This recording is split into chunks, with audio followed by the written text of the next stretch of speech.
So how do you construct that year? We've alluded to this already, but we alluded to the notion of preparation, competition and transition, and we've already noticed that the preparatory and competition phases are subdivided up into those kind of phases. So here you've got preparation phase, competition phase, transition phase. As we've already seen in our plan, you've got general prep, specific prep, pre-competitive, and competitive or general comp, specific comp in some parlances. But then we mentioned the notion of bicycles and tricycles, and this is where they differentiate.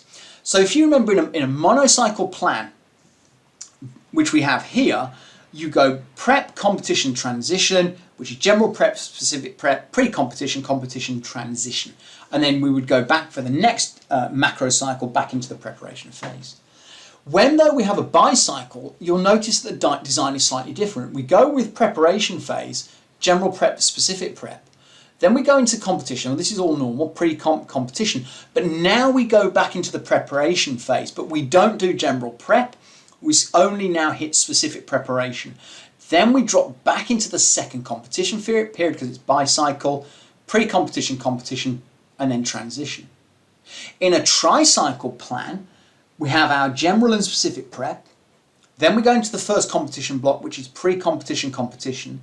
Then we go back into preparation, which is only specific prep.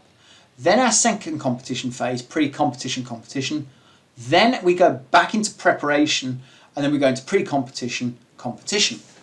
And you'll remember previously one of the things I alluded to was you have to be very careful in terms of using bicycles and tricycle plans, particularly in novice or less experienced athletes. And you can perhaps start to see why, that as soon as you add a second or even a third competition in, the one thing that is affected primarily is the amount of time that is devoted to the preparation-based training. Everything has to be condensed.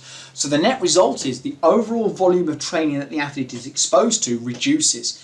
And you can see why then that becomes an issue, particularly when you're thinking about less experienced athletes, because volume is key to their development.